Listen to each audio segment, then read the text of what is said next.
Look like many baseball fans is not feeling the Caitlin Clark effect, not feeling the news ESPN just did.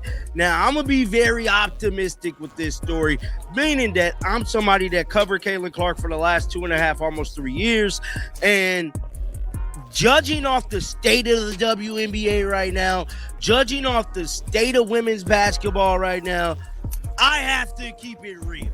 I think ESPN is making a brutal mistake. The leaked footage wasn't supposed to change anything. It was just practice. No national broadcast, no prime time slot, no roaring crowd. But within hours, clips started circulating, and the reaction was immediate. Because this wasn't Caitlin Clark fitting in. This was Caitlin Clark taking over. And if what happened in that gym carries into the next USA game, everything shifts. Let's break this down properly. Not hype, not headlines, just what the footage actually shows. Sometimes things are so simple but create controversy without any context. And that is the case with the ESPN decision to roll out its women's sports Sundays this summer in place of Sunday Night Baseball. But, you know, for many people, they're missing the point a little bit.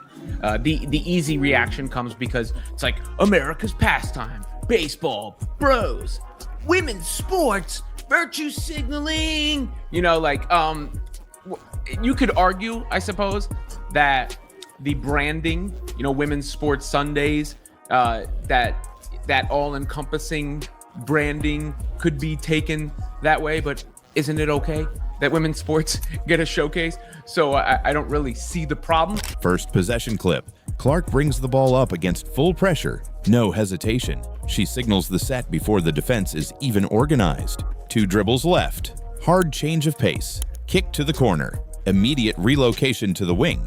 Catch. Release. Splash. No celebration, no extra motion. Just jog back on defense. That's not rookie energy.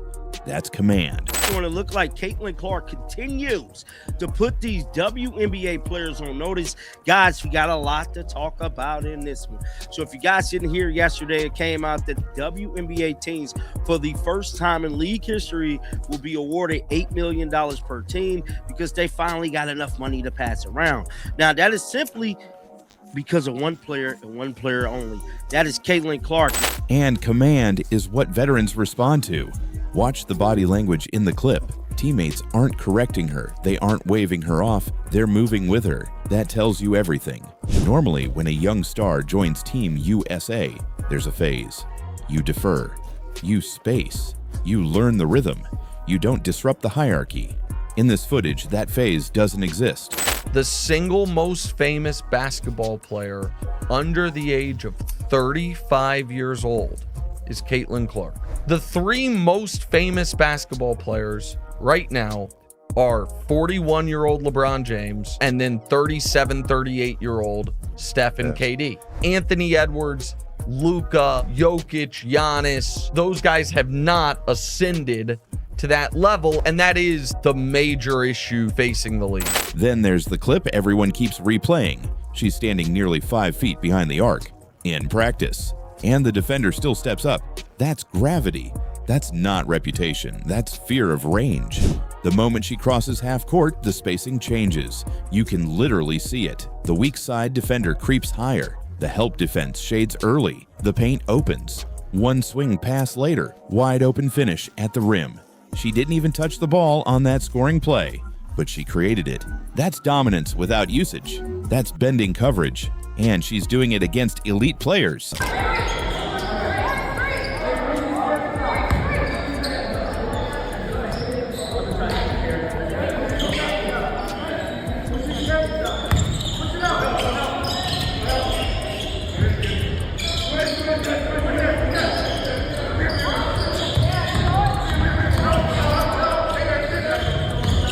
Only watching Caitlin Clark.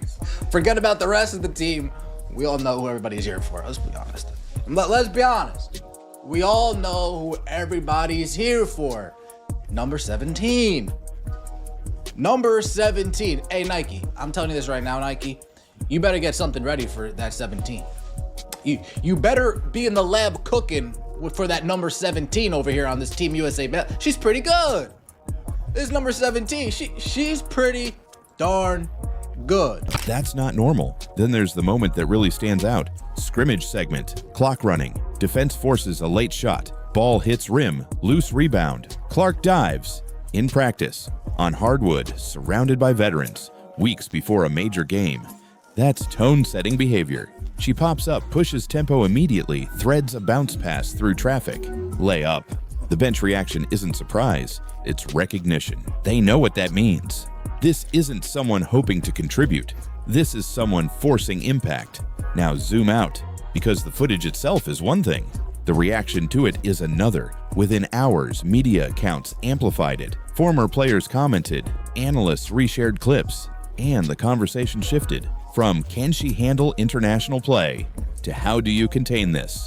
Let's see some of the hoops. We've been waiting a long time for this, haven't we? Oh, got you. I see. Uh-oh. We got the pull-up. Skirt. Step back. Oh, there it is. A signature move. USA basketball, they already know. That's Caitlin Clark's signature move. That's a different energy, and it matters heading into the next USA game on March 11th, because expectations just changed. Here's the deeper layer. Practice dominance doesn't always translate, but competitive habits do. Tempo control, spacing gravity, decision speed, those things carry. And in this footage, her processing speed stands out. She isn't reacting, she's dictating. That's the difference between a scorer and a system driver. Team USA doesn't just need scoring. They need someone who can manipulate defenses without over-dribbling. That's what these clips show. Now ask the bigger question, why does this matter beyond one scrimmage? Because roster hierarchy is fluid. Minutes are earned. And nothing accelerates earning minutes like visible command. If the coaching staff sees what everyone else is seeing in those clips, the rotation tightens around her.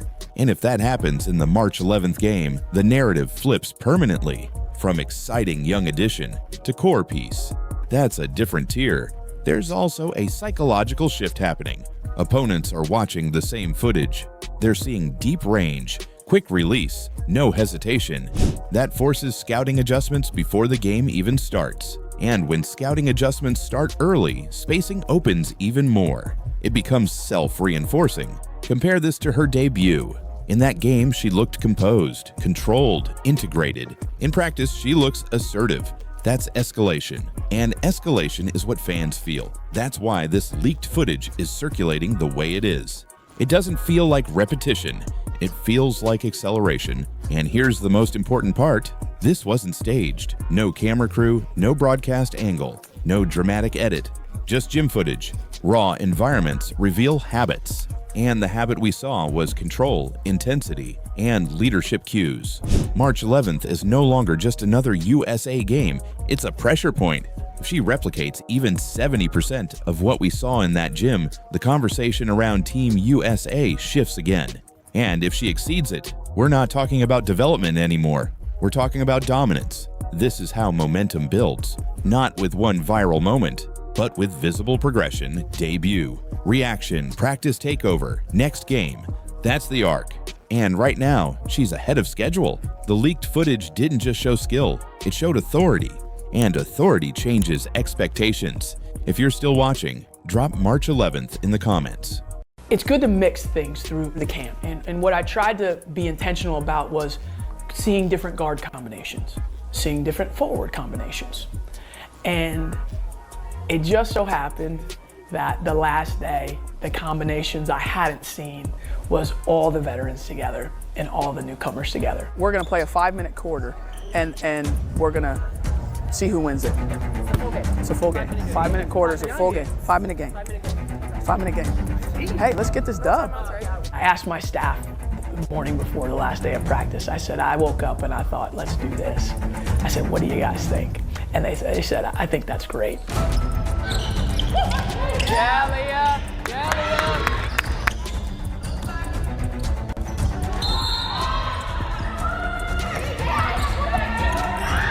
Good find, Steve. Good find, Steve. You thought Caitlin Clark's Team USA debut exploding was the story. It wasn't. The real story started after the final buzzer. Because the moment that game ended, something subtle but powerful shifted. The tone changed. Before this debut, the language around Clark was cautious. She's still adjusting. International play is different. Maybe next cycle. There was always a qualifier attached to her name. After this game, the qualifiers disappeared. Now it was. She fits. She stabilizes. She changes spacing. That's not hype. That's recalibration.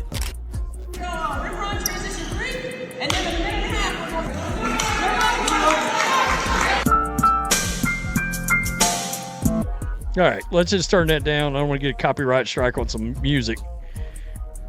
Man.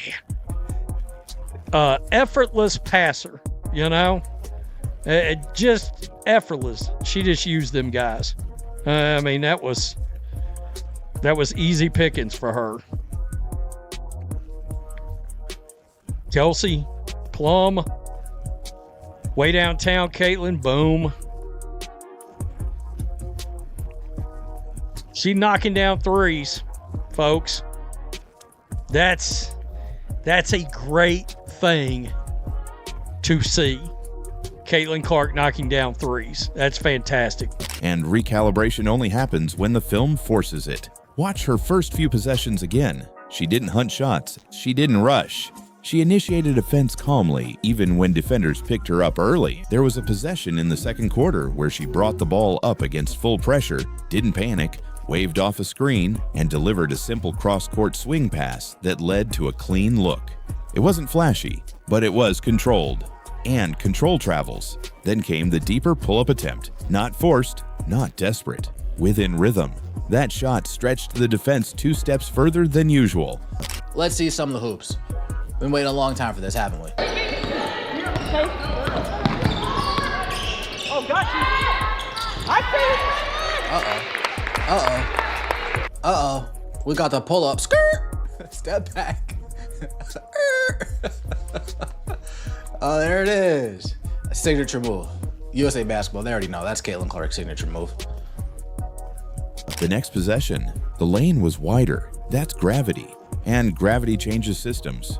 When teammates start cutting harder because they trust the spacing, you know something has clicked. By the fourth quarter, the offense didn't look experimental anymore. It looked settled. That's when the narrative collapses, because once you look settled at that level, the debate isn't can she, it becomes why wasn't she earlier? And that's the real shift. They can't ignore her now, not in roster discussions, not in future Olympic planning, not in leadership hierarchies. Once credibility locks in at the international level, it doesn't quietly fade, it compounds. Her Team USA debut exploded, but the explosion wasn't noise, it was validation, and validation changes how power moves. So it looked like the return of Caitlin Clark is over, man. She is headed to Team USA basketball, and we gonna jump right into this thing, man. So the Indiana Fever and many of basketball media people in the news that Caitlin Clark will be returning to the basketball court. Now, this should come as no surprise from anybody. For anybody, bruh. The 12-player roster has been released, and I'm excited because you know what that means? Basketball content is coming back, baby. Forget the highlight reel, watch the bench. Because Caitlin Clark's Team USA debut exploding wasn't about scoring, it was about acceptance. Early in the game, you could see it. Teammates weren't distant, but they were evaluating. Veterans watched her pace, watched her spacing, watched how quickly she processed switches. That's normal. Team USA isn't developmental, it's precision. There was a moment in the first half where she hesitated on a drive and kicked the ball back out instead of forcing contact.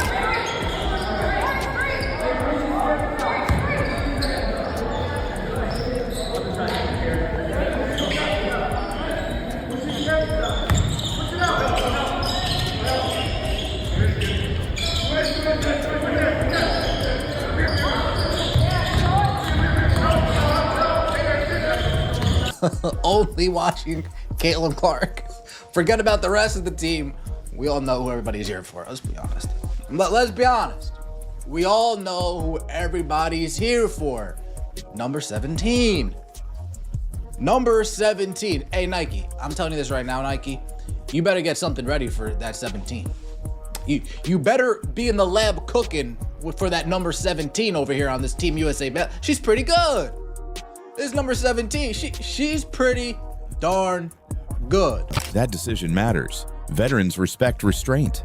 Later, when she threaded a bounce pass into the post after drawing 2 defenders beyond the arc, you saw something shift. The bench reacted early, before the shot fell. That's anticipation. That's trust building in real time.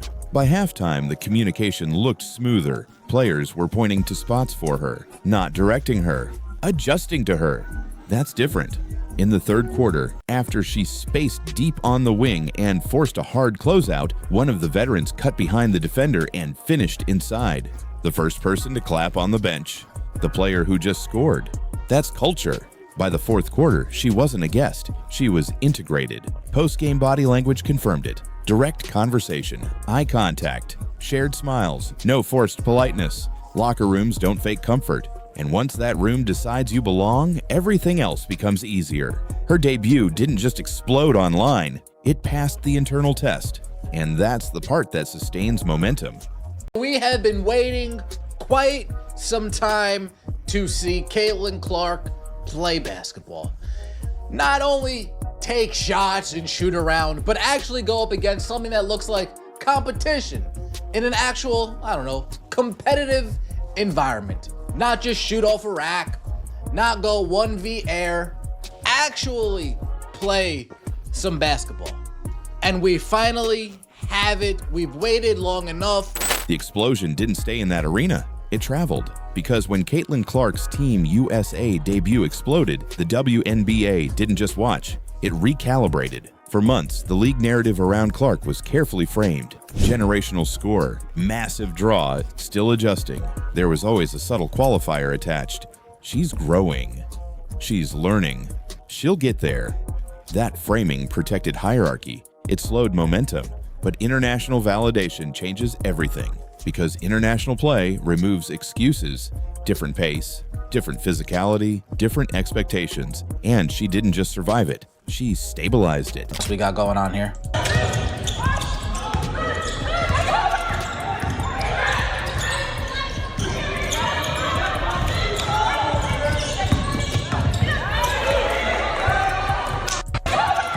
Yes, folks, that is Caitlin Clark in a defensive stance. That is Caitlin Clark playing some defense. Yeah, she wants to make this team. She's gonna make the team. She wants to make this team. She wants to show that she's not a liability on defense like so many people believe she is. There was a stretch midway through the third quarter where Team USA's offense stalled. 2 empty possessions, forced looks. The ball swung to Clark at the top. She didn't rush.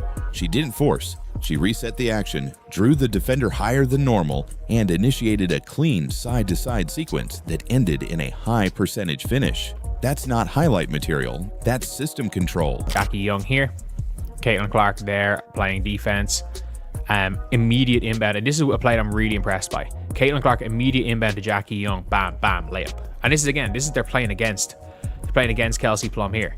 So it's a good shot there, and it doesn't really matter. So Caitlin inbounds to Jackie Young, and there is, I mean this when I say this.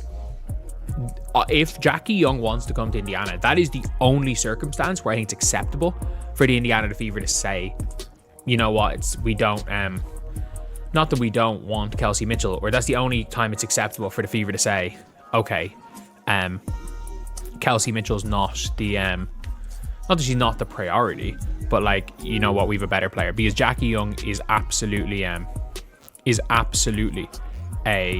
better pair, is a better seamless fit with Caitlin Clark. And system control is what league executives notice, because if a player can stabilize possessions under international pressure, she can stabilize attention under domestic pressure. That's portability, and portability is rare. Sponsors don't invest in moments, they invest in scale. Broadcast partners don't just chase ratings, spikes. They chase sustainability. After this debut, the framing shifted. Segments began asking, how does she reshape the league? Not can she handle it? That's a huge difference, because once someone is framed as a reshaper instead of a rookie, planning changes, scheduling changes, marketing emphasis changes. The league won't announce this shift. It won't admit recalibration publicly. But watch the language. Watch the segment framing. Watch how often her minutes are clipped. That's response. Quiet, strategic, but real. Her Team USA debut didn't just explode as a viral event. It forced strategic adjustment, and strategic adjustments ripple. We got the GOAT back. We got the GOAT back. The GOAT, Caitlin Clark, is back on the court. Tears coming to my eyes, man. Tears coming to my eyes. I thought I'd never see the day. We thought we'd never see the day, but we are here. The GOAT is back dominating on the court at Team USA camp. What do you know? CC is back, man. We got to get into this footage. We got to get into everything. This wasn't about a stat line. It was about leverage. When Caitlin Clark's Team USA debut exploded, it altered the math. Because influence in professional sports isn't measured only in points. It's measured in gravity. Audience gravity, conversation gravity, commercial gravity, and gravity compounds. Look at the metrics around her minutes. Engagement spikes, clip circulation widens, debate intensifies. That's audience pull, and audience pull directly impacts bargaining power. Let's get right into things. We have been patiently waiting. We only got 13 games last season. They strung us along all year and told us the girl was day-to-day, knowing the girl wasn't playing. Caitlin Clark is officially back. Uh-oh, SpaghettiOs. Oh, man, get this CBA deal done, man. She about to crush y'all this year. She gonna crush y'all this year. Look at Skinny CC back. The original Iowa CC look is back. Oh, man, on the Team USA court, jump shot looking pretty. Oh, them Kobe's is fire, too. Them Kobe's is fire. Yeah. Future CBA conversations won't ignore viewership growth. Future broadcast negotiations won't ignore audience concentration. Future endorsement structures won't ignore cross-platform portability. That's where the shift happens. Not emotionally, structurally. Because once a player proves she can carry interest across systems, WNBA, Team USA, international stage, she becomes infrastructure. Infrastructure players don't just fill roles, they shape revenue models. There was a possession late in the fourth where she spaced nearly 5 feet beyond the arc. Her defender followed. The paint cleared. A veteran cut. Easy finish. Let's run. Let's run the whole length of the floor. Let's get the pass going. Let's get the offense there. Swing to a corner shot. Missed a shot. I don't really care. It is that tempo, and you're seeing it in this camp. That teams that Caitlin Clark is playing on is not just Caitlin Clark. They are go. There is a people didn't completely mistake speed for tempo, and it's like, oh no, the fastest players, they play at the highest tempo. No, they don't. The tempo is like the second is just when you see it where it's like, okay, the ball's there, we're all gone. Everyone's gone. Pass, forward. Everyone looking forward. Bang. Easy open shot. Easy, quick open shot. That's gravity without touching the ball. That's influence without usage. And that's what executives evaluate. Because influence, independent of usage, is scalable. Scalable influence drives valuation. Valuation drives leverage. Leverage drives negotiation outcomes. Her Team USA debut exploding didn't create immediate revolution. It created incremental tilt. And incremental tilts compound over seasons, over negotiations, over cycles. Power rarely shifts in dramatic speeches. It shifts in repeated proof. This was proof, and proof stacks.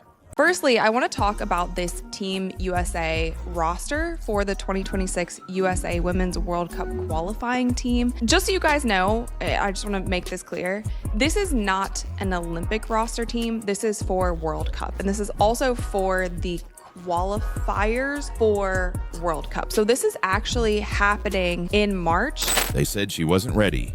They said timing mattered. They said the Olympic decision was about long-term development. Then Caitlin Clark's Team USA debut exploded. And suddenly that framing felt fragile because readiness doesn't argue. It reveals itself. Watch her body language early in the game. No urgency, no rush. She brought the ball up calmly against pressure. She absorbed contact without reacting emotionally. She made the extra pass instead of forcing a statement shot. That's maturity. There was a moment in the second half where a defender tried to crowd her beyond the arc. Instead of forcing the drive, she retreated one step, widened the spacing, and reset. That's understanding tempo, not chasing validation. Understanding tempo. And tempo control is what elite players develop over years. If she truly wasn't ready, it would have shown. In rushed decisions, in defensive breakdowns, in visible nerves. It didn't.